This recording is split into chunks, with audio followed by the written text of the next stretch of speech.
Good afternoon, ladies and gentlemen.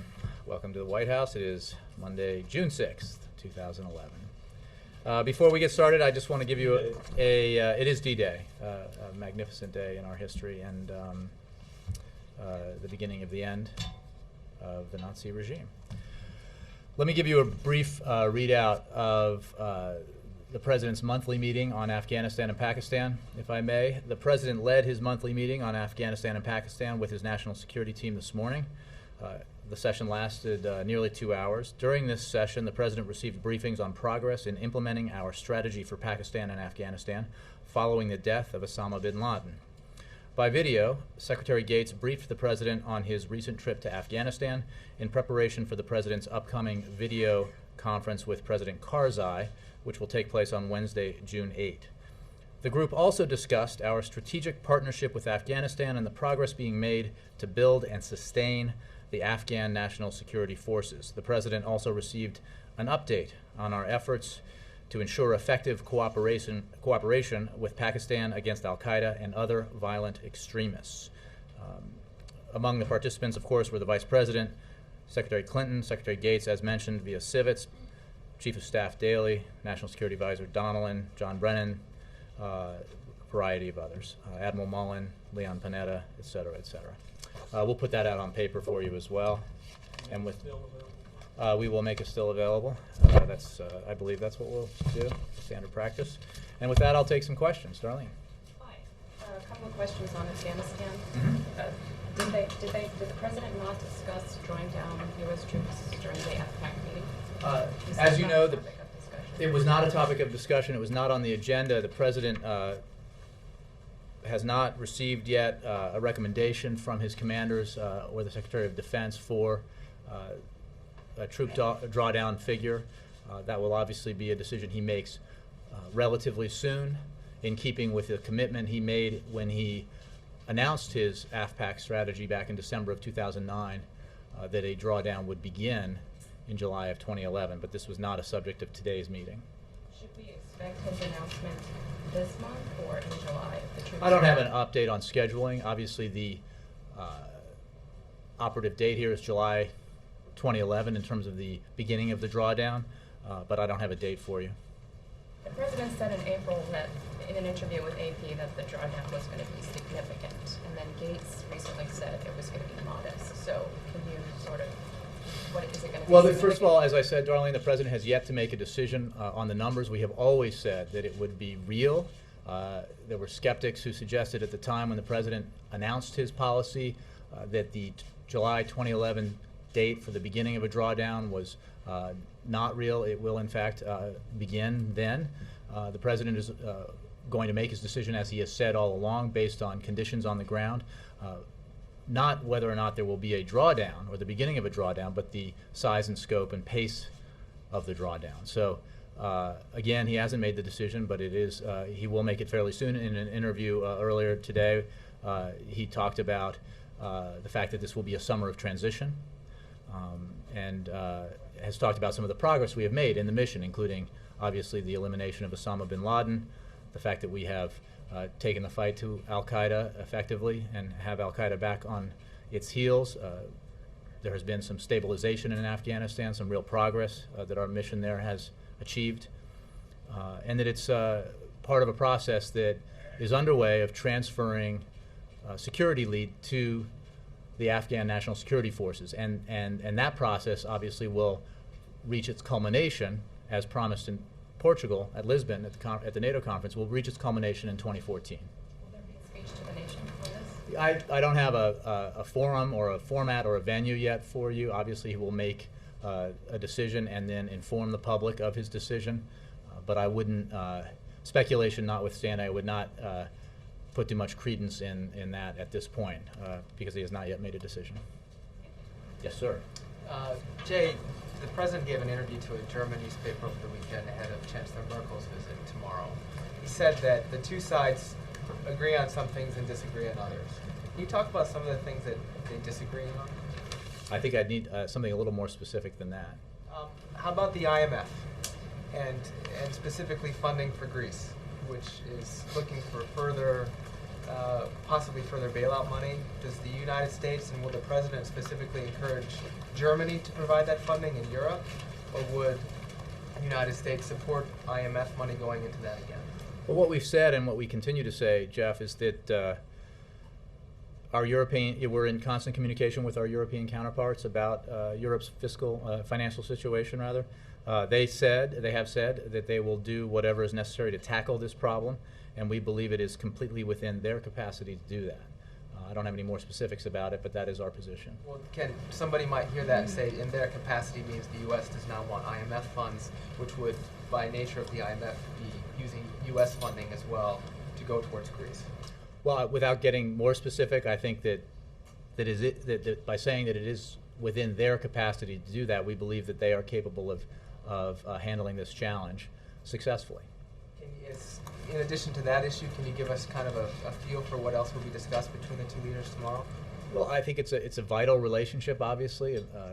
Germany's an important partner of ours globally, not just in Europe. And the President very much looks forward to meeting with the Chancellor again. I don't have the number of meetings they've had, but they've been numerous.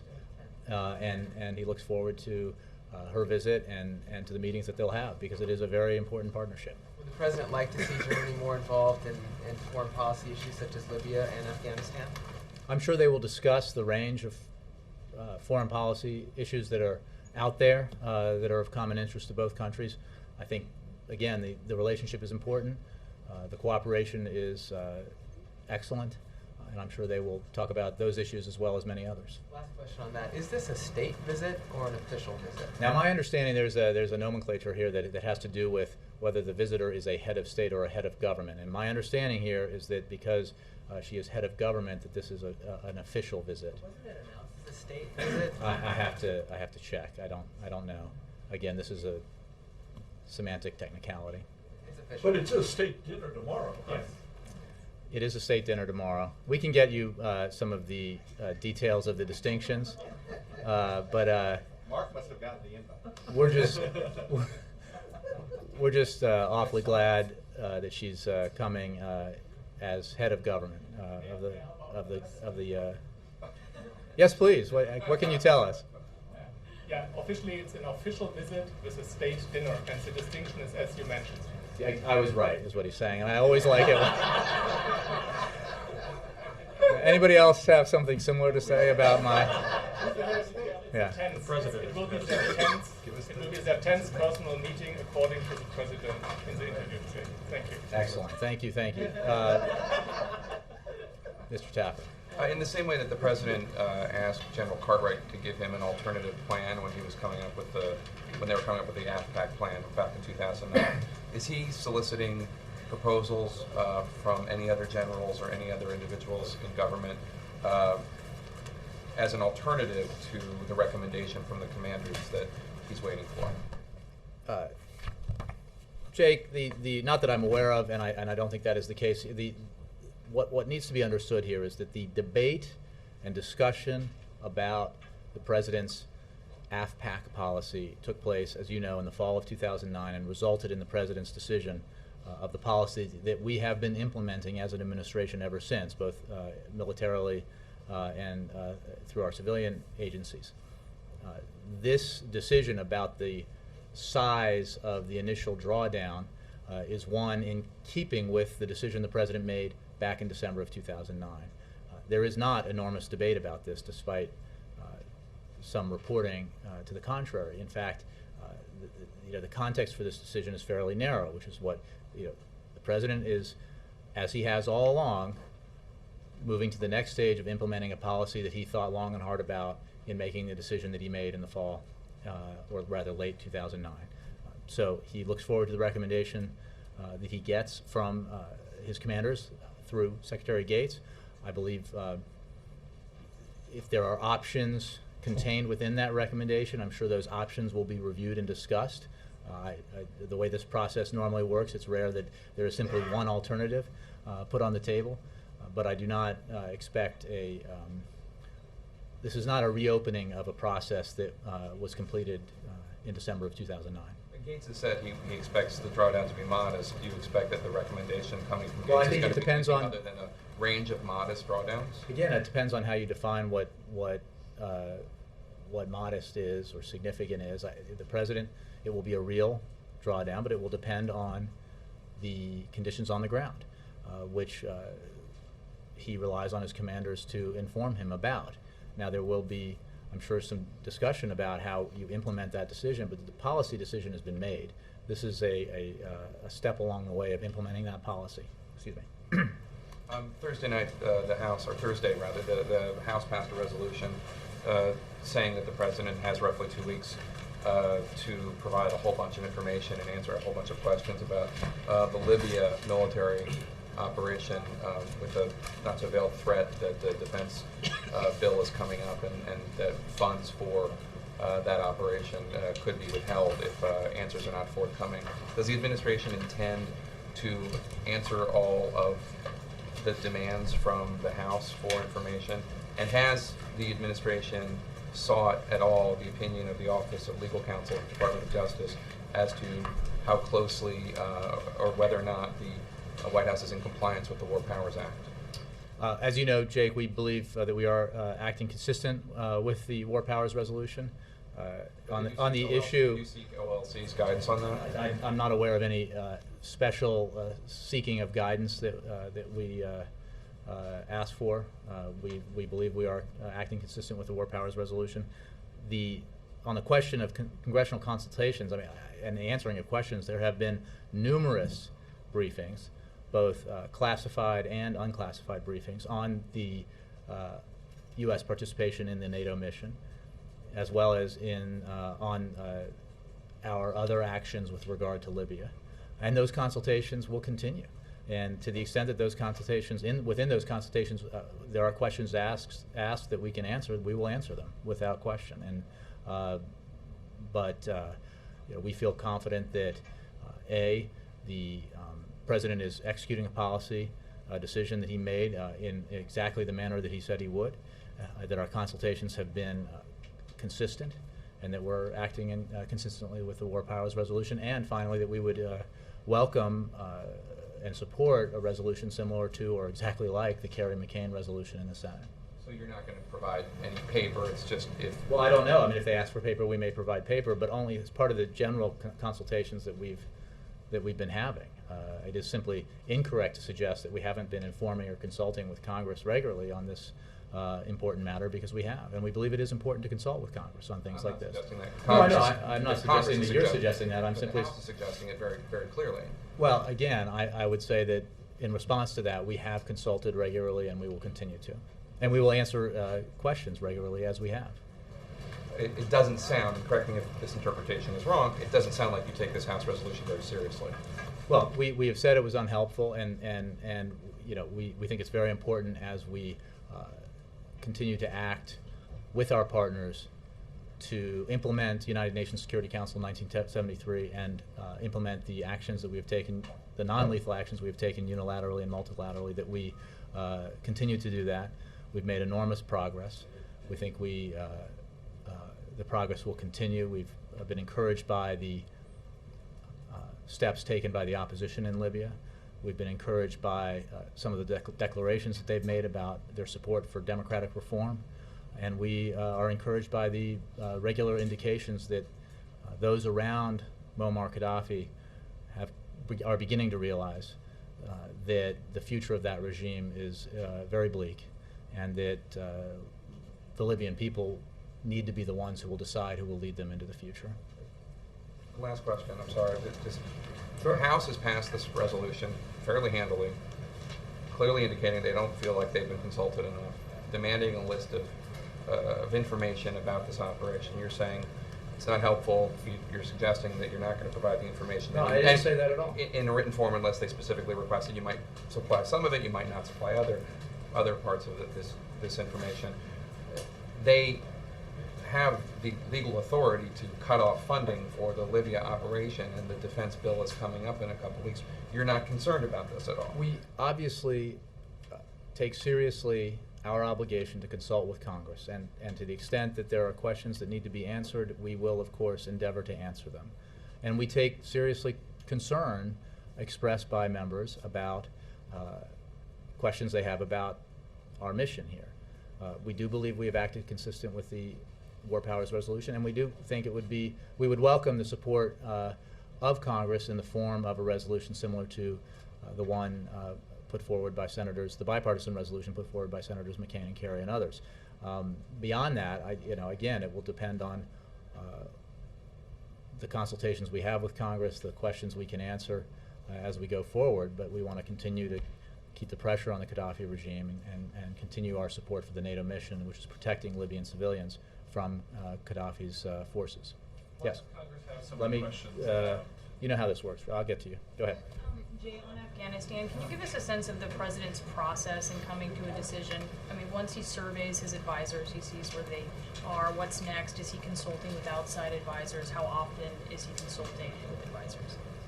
Well, he consults regularly with his team of national security advisors, small NSA, not just his single national security advisor, but as members of his national security team on this issue. He has his regular Afghan-Pakistan meeting that he had today, and I'm sure he will have additional meetings as he begins to consider the recommendations that he receives from Secretary Gates and General Petraeus, and then will evaluate the options before him and make a decision consistent with the original decision that he made in December of 2009 to begin the drawdown in July of 2011. Is he consulting with outside advisors at all? Well, I don't. In general, the president sometimes seeks input from others who don't work within the administration. I don't know that he is doing that in this case. Again, this is not a debate here about a policy. This is the implementation of a policy that has already been decided on, so I don't anticipate the seeking of opinion in some broad circle beyond a team of national security advisors that he has a great deal of confidence in. But it sounds like he's getting some, there will be some differing opinions. It sounds like Well, there that's why already he's are. president. I mean, he has to make the final decision on these many issues. I would say that everyone understands what the policy decision is, the policy decision he made in December of 2009, the fact that the beginning of the drawdown will begin in 2011 and will end with the full, or rather that the process that begins with the drawdown, or has begun already, but which the drawdown is a part of, which is a transfer of security responsibility to an Afghan lead across the country, will be complete in 2014 as spelled out in Lisbon. So this is a moment along the way. It's an important one because it is the implementation of a key element of the policy decision he made in December of 2009. But it is a part of a policy decision. It is not a new thing. And on the golf outing with the speaker, what is he hoping to achieve with that? Just resolve all their differences. 18 holes. They'll have 3.5 hours. I mean, really, what is he? Well, look, I think, as the president has said, he likes and gets along with the Speaker of the House. They have obviously spent a fair amount of time together earlier in this year and late last year working on a number of important agreements that were reached, both the tax cut deal in December and the continuing resolution which secured funding for the government and spending cuts for the rest of 2011, and obviously they have a lot to talk about. But I think this is more of a social outing. This is not. They will not, despite what I just said, they will not resolve the budget negotiations on the back nine. At least I don't expect that. In 2 years? I'm sorry? In 2 years? No, I don't think so. But he's looking forward to it. Will they share a cart? I don't think they've worked out you know how these things are. Like, they haven't worked out the fine details yet. But they get along very well, I think. Who's next? Yes, sir. Jay, is President Obama giving any thought to personally attending the next round of deficit reduction talks later in the week? No. The president had asked his vice president, Joe Biden, to lead these negotiations. And I would simply say, I think that the fact that he did that demonstrated the significance that the president places on these talks. As many of you wrote about or spoke about on air, Vice President has been a key player in some major negotiations, including those that led to the agreement last December. And it's a fitting role for him to play given his strong relationships on Capitol Hill in both parties. So that process is important. It's very high level. It involves members of the Senate and the House and the Republican Party and the Democratic Party appointed by their leaders. So we certainly hope that the leaders have faith in those they appointed to negotiate on their behalf. Obviously, as we get to closer to an end point in these negotiations, there will no doubt be direct presidential involvement, engagement in some form, whether that's phone calls or meetings or, he's the president, and as with the decision he makes on troop drawdowns, that this will be, when there is a deal, and we're confident there will be a deal, this will be a decision that he makes for the administration. But he has a great deal of confidence in the progress the negotiations being led by the Vice President has made. And is there any frustration at the White House about the congressional schedule? 1 week Senate's here, the next week House is here. Does that make it more difficult? We obviously think it's important that the talks continue, and that's why we have a meeting that the Vice President will lead on Thursday, despite the fact that one of the houses is out. But we understand how this works, and that when you're bringing together members from both houses and with members of the administration, that you have to work through scheduling conflicts, and that's what we're trying to do. Yes, sir. On Iraq, what's the status of discussions with Iraq on possibly keeping U.S. forces there beyond the end of the year? I have nothing new for you on that. First of all, I'd like to say that we obviously are aware of the fact that we lost U.S. servicemen today, and we express condolences to their families once notifications have been made, and it's a stark reminder that those who serve in Iraq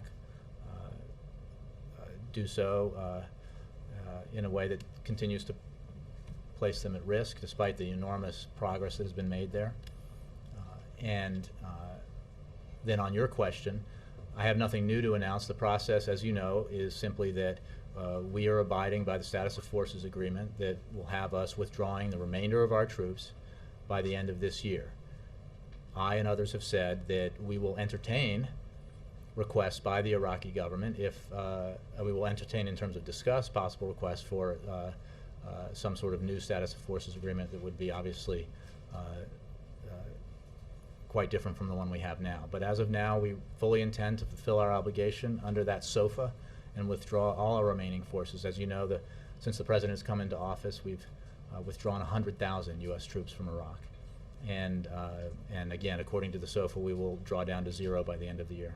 Admiral Mullen said in April that without an agreement within weeks, soon, we would have to start making irreversible decisions, he said. And presumably that means start bringing some troops home. Well, we have been bringing troops home consistently, and I think obviously there are 52 weeks in a year, and we are moving along according to the existing agreements we have.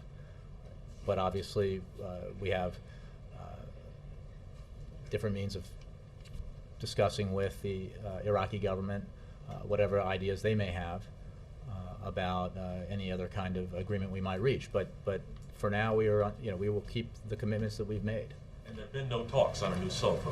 Well, since Admiral Mullen. I have nothing to announce on that. I have no specific negotiations that are underway.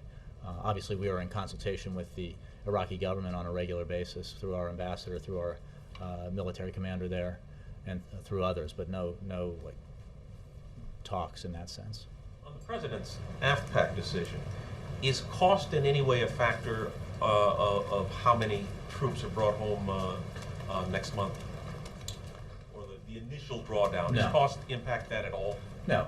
As I said before, in response to a question regarding a story about this, obviously, as enormously powerful and wealthy we are as a country, we have limited resources, and we have to make decisions. The President has to make decisions about priorities. Having said that, his policy decision that he made in December of 2009 had as its objectives disrupt, dismantle, and defeat al-Qaeda and stabilize Afghanistan so it would not become a haven for terrorists as it had been in the past, terrorists who have designs on the United States and its allies. Those are the objectives, and the decisions he will make going forward regarding withdrawal and troop drawdowns will be based on the success of fulfilling those objectives and the conditions on the ground as he makes those decisions. And not cost. Well, certainly, I mean, within the broader sense of we have limited resources, we have to make decisions about our priorities. Obviously, every decision is made with a mind towards cost, but this is about U.S. national security interests primarily. Yes? I just want to close the loop on something you responded to earlier on Afghanistan. There's no change. The policy decision's been made. That's not changing. That's not Correct. what's up for review. This is simply about the number of troops that come home, period. Right. Okay. This is fair enough. On Libya, you said it was unhelpful. Do you plan on responding to what the resolution called for, which is an explanation in 14 days? I don't have anything new for you on that beyond my answer to the question about this earlier. Again, we believe we're acting consistent with the War Powers Resolution. You don't believe you owe them any more explanation? Well, we owe them in a sense that we owe, and we have said repeatedly, both prior to and throughout this period when there's been a mission in Libya, that we feel obligated to consult regularly with Congress, and we have. Why did they disagree? You know, there are always disagreements in Washington about different things. I think the overall thing that we agree on is that we need to make sure that the NATO mission succeeds. We need to make sure through the non-lethal measures that we have embarked upon that we continue to keep the pressure on Gaddafi and ensure that Libya in the future has its people have the opportunity to choose their future. And I think that we enjoy broad support within Congress for those goals. But the Senate has yet to pass this resolution. You brought up Kerry McCain. Well, we don't obviously control the congressional calendar, regrettably, but the you know, our position on that hasn't changed. We believe that there is bipartisan support for the actions that we're taking, and we would welcome an expression of it. And I know John Brennan's in the region right now. About Yemen. Has anybody in the administration been in touch with President Saleh in Saudi Arabia? Not that I'm aware of with President Saleh. As you know, John Brennan has been in touch with the Vice President, the acting President, in President Saleh's absence. Has he asked him to? Well, I don't want to get into the detail. Is it the same message to him as it was to Saleh? You know, you agree to this transition of power. Could you expound upon what did he say to the acting? Yeah, our position is that we support the agreement that President Saleh had talked about signing several times and didn't, which would lead to a transfer of power, and we also have supported. We made calls for a cessation of violence, and we mean that on both sides. And we want a peaceful and orderly transition, and that's consistent with the Yemeni's constitutional process. And our position hasn't changed, and we believe that an immediate transition is in the best interest of the people, in the best interest of maintaining stability, and obviously a very unstable situation. Saudi Arabia been helpful to us on this? Well, Saudi Arabia is an important ally of ours, and obviously John Brennan. I think it's fair to say they have been helpful, and as have others in the region who have worked with us and others to try to bring about a transition there that is in the best interest of the people of Yemen, and from our perspective, in the best interest of the national security interest of the United States. Yeah. The Fed nominee withdrawing his nomination, does the White House and the administration already have other people queued up, considering Congress has blocked at least 3 or 4 nominees from them? You know, what I can say on that is that we will move quickly. We'll move forward as soon as possible with a replacement nominee. I'll take this opportunity to, again, as I did on paper, express our disappointment with the partisan obstructionism that led to Mr. Diamond to withdraw his nomination. I mean, this is an enormously qualified candidate, and you know the process is broken when a Nobel laureate in economics is denied a post in the Federal Reserve, and that's a problem. and we regret that very much. And we certainly echo the sentiment that Peter Diamond expressed in his op-ed this morning. And what is the impact, I guess, it may be hard to assess for him, particularly for the Fed board, but the impact of nominees not getting into their positions, more broadly? Well, more broadly, look, we have obviously a situation when we talk about economic appointments where, this is the top priority of the president. It is the top priority, supposedly, of Congress, both parties, both houses, and it is vital that we have people in positions, whether it's at the Fed or elsewhere, who are capable of fulfilling the responsibilities of the jobs that they've been nominated for in the name of improving the economic situation in this country. And again, when you have highly qualified, highly regarded nominees for posts like this, they should be, the Senate should act accordingly and allow that nomination to go forward. And this is somebody, in the case of Peter Diamond, who had benefited from bipartisan support on several occasions through committee votes. So it's very regrettable. Just one more question on Libya. I know you were asked this already, but if the administration has consistently consulted Congress, why do they continue to have so many questions? Well, look, it is their prerogative to have questions, and it is our obligation to answer those questions. I think that's partly how the process works. So we don't have a problem with the fact that they have additional questions, and we will endeavor to answer those questions as we have throughout this process. Juliana? Was the White House surprised by Peter Diamond's op-ed? No. And was there more that the White House or the president could have done to get his nomination through? I don't believe so. And for Merkel's meeting tomorrow, the president in his radio address cited the European debt crisis as one of the headwinds that's leading to struggling recovery. Now, is that something that he will stress with the German chancellor tomorrow?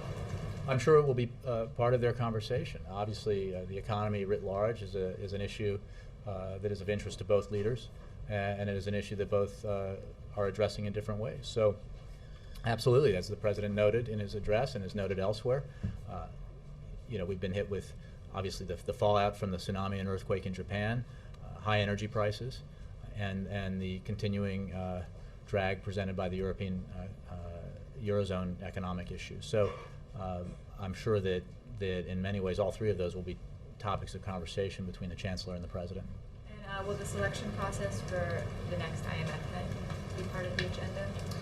It's certainly possible. Again, I think the President has made clear what his view is, which is we support the timetable laid out by the IMF, and we support the selection of the most qualified nominee. Do you expect them to talk about Christine Lagarde's candidacy specifically? Not that I'm aware of that they would speak about a specific candidacy, but I don't want to rule out what could be brought up. Yep. About a third of the troops in Afghanistan are non-American. Is there a sense that the decision the president makes on a troop withdrawal will influence what allies do, and is there a fear that a precipitous withdrawal will take them out as well? Well, again, there's not going to be anything. There's not going to be a precipitous withdrawal, and the precipitous being an adjective that suggests haste that's not thought through, perhaps. And I think that the point has always been that this will be driven by a process that reviews the conditions on the ground, reviews the options presented by commanders on the ground through the Secretary of Defense, and will be very, as reflected in the decision originally with the policy decision he made in December of 2009, will be very deliberate and thought through. So I think it is an international coalition. We coordinate with our allies, and we will obviously inform our allies of our decision and once it's made. But I think that the kind of cooperation we've had there will continue. And given that the last combat troops are scheduled to leave in 2014, in the context of a decade-long war, this isn't a huge window. So talk about why this first July drawdown is so significant, given that tens of thousands of troops will be out by 2014 regardless. Well, it's the beginning of a process. It's important to remember that when the president came into office, there were a certain number of troops, and he has increased them significantly because of his focus on the need to disrupt, dismantle, and ultimately defeat al-Qaeda, where al-Qaeda Central was located, in the AfPak region. That is where the attacks on 9/11 emanated from, and obviously, as we discovered not that long ago, the region where Osama bin Laden himself was hiding. So he followed through on his commitment that he made in his campaign to refocus our attention on the original fight here, the fight that was so important. And we now have, because of the surge, so-called surge, reached a troop level that has allowed us to make important progress in terms of stabilizing Afghanistan and beginning the process of transferring security lead over to the Afghan security forces.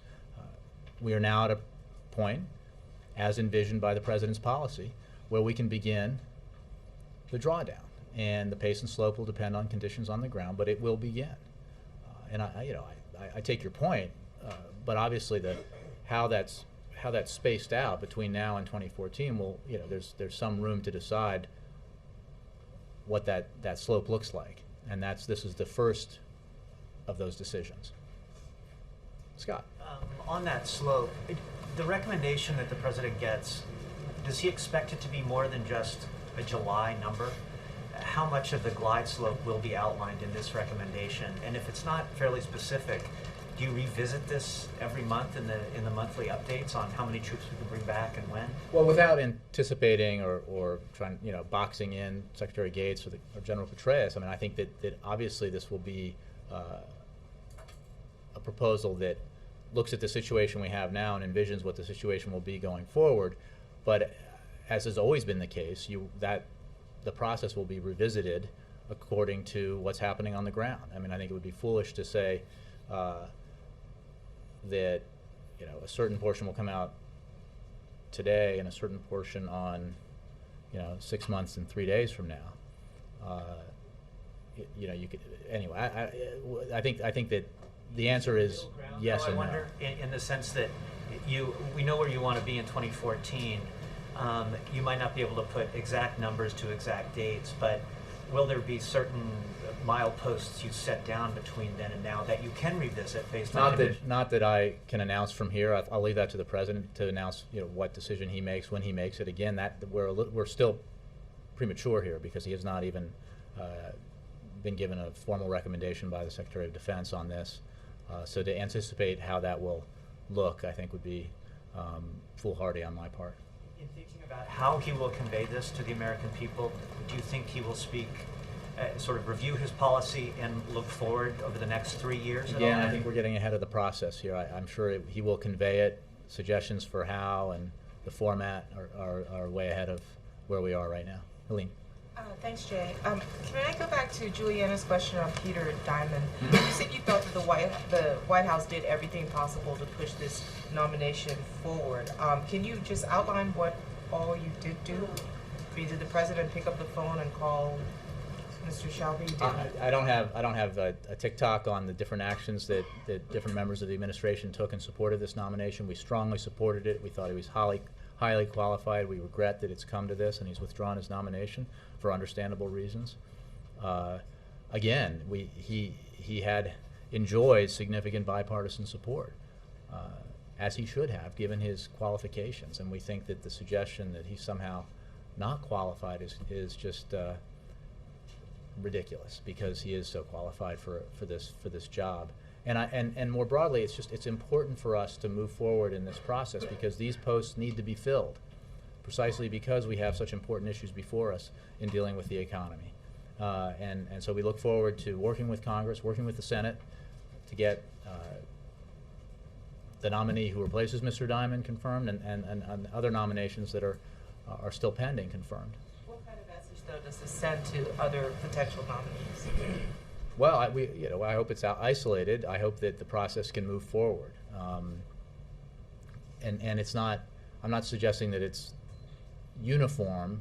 We have had obviously some nominees move forward, and we appreciate that, and we'd like to see others move forward. Yes, Chris. Jay, 2 questions on Don't Ask, Don't Tell. Under the repeal law that President Obama signed in December, Don't Ask, Don't Tell won't be off the books until 60 days pass following certification from the President, the Defense Secretary, and the Chairman of the Joint Chiefs of Staff. A lot of people who worked to pass the repeal legislation late last year are becoming worried that certification doesn't take place before the end of this month, before Secretary Gates retires, that there could be additional delays if we wait for Leandro Panetta to come to the position. So does the President want to see certification for Don't Ask, Don't Tell repeal this month? I mean, I think the process is moving at the pace that we anticipated, and I also think that it's the president's policy, and that it will be implemented regardless of who is Secretary of Defense. Would the president, the administration share the concern that if we wait until Land Command to come in, there could be additional delays that would be needed if We don't share that concern, no. April. Talk to us about the official relationship now with the United States government and the Taliban. Secretary Gates made some statements over the weekend, and if you could kind of flesh that out just a little bit. Well, I'm not. You'd have to be more specific about what kind of statements you made. Sorry. At the Asian Security Conference, he was talking about how in time we could work together and things of that nature. There would be a relationship with the United States government and the Taliban. And could you give us any kind of information on that as the president is looking to draw down troops and bring everyone home by the end of the year? Well, I think what this refers to is our oft-stated support for the reconciliation process that President Karzai has begun.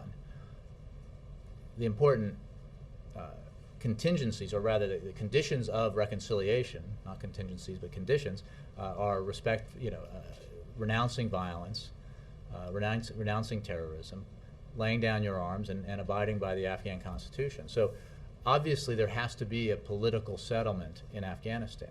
And obviously that would have to include elements of the Taliban.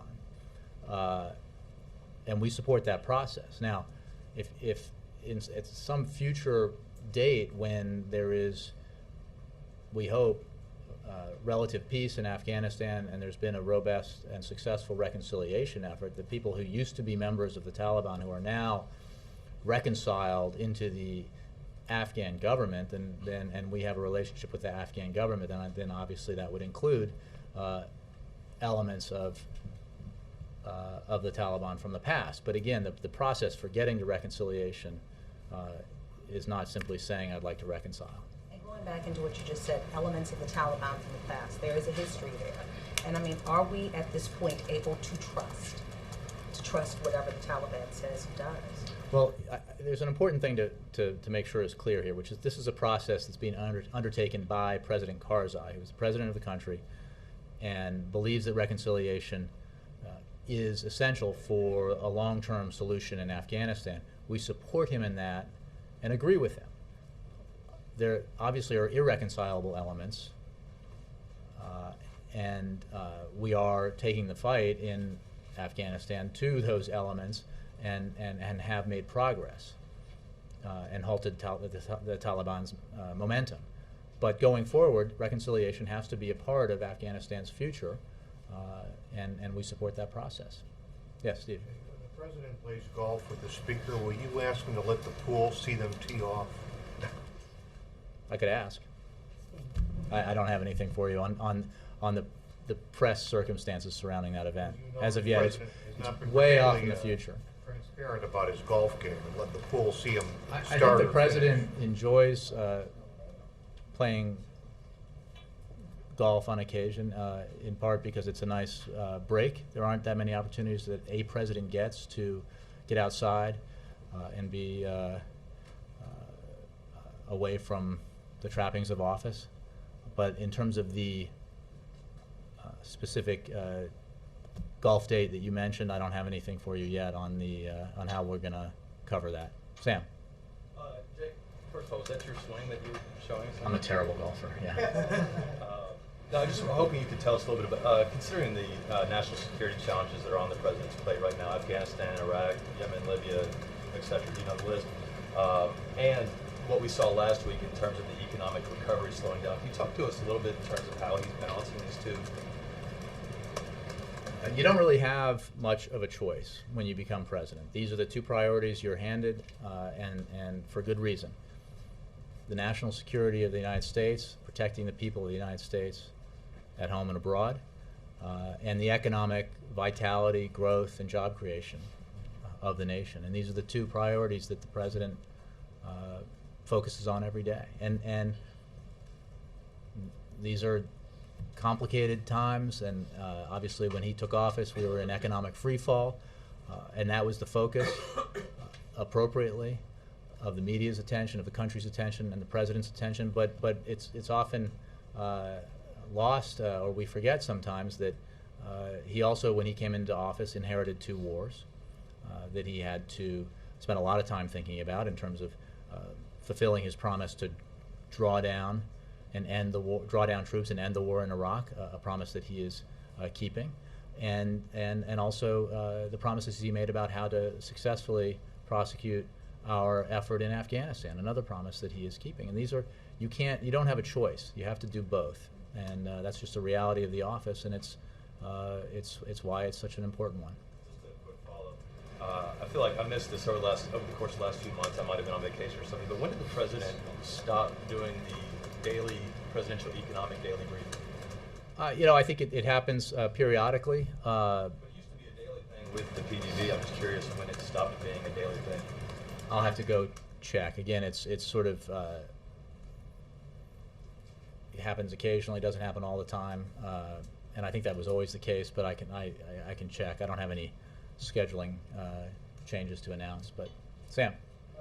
Last week, Al-Qaeda spokesperson released a video statement saying something to the extent of a good way to get access to firearms is through gun show loopholes in America. And I'm wondering how serious the White House is taking this statement, and also if they've directed the Justice Department to look into the matter, and how do gun control policies gun control policy talks stand with the administration? I know there was a task force that convened at the Justice Department a while ago, but we haven't heard an update since then. Mm-hmm. I honestly am not aware of the statement that you mentioned, Sam, and I would encourage you to go to the Justice Department on it. We're very mindful of any threats emanating from Al-Qaeda and take them seriously. So I'm sure that the appropriate folks are aware of it and acting on it, but I'll have to send you to Justice for that. Yes, ma'am, in the green. What is his officer handicap? What is his handicap? Yeah. That's classified. I can't tell. We haven't. I don't think any of that's been worked out. Again, I think this is just an opportunity for the 2 men to spend some time together.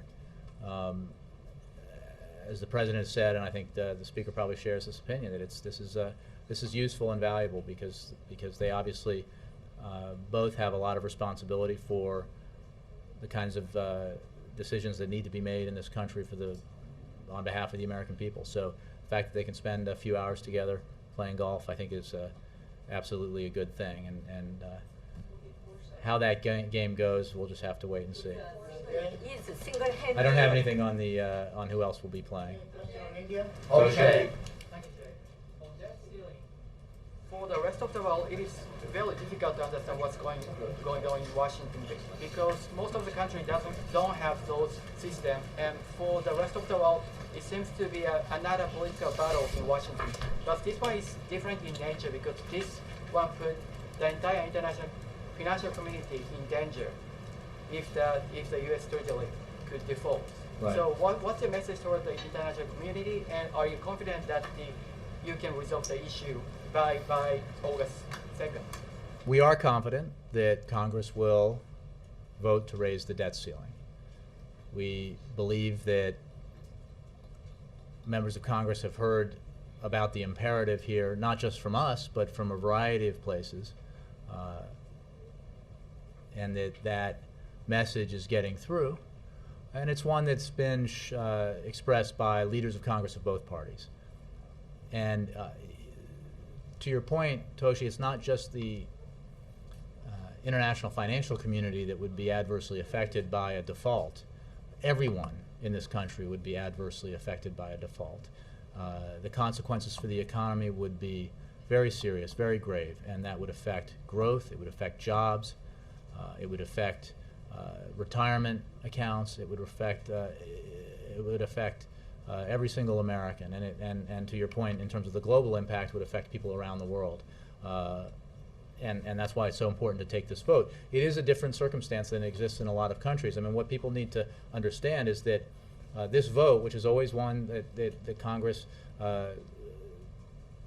is resistant to taking for understandable reasons, is to lift the debt ceiling in order to pay the obligations that the government has already made.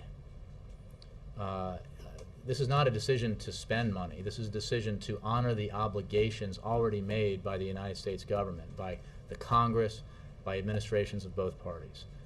And it has to be done because defaulting on our obligations, defaulting on the full faith and credit of the United States government would be a terrible, terrible idea with unpredictable consequences. Thank you all.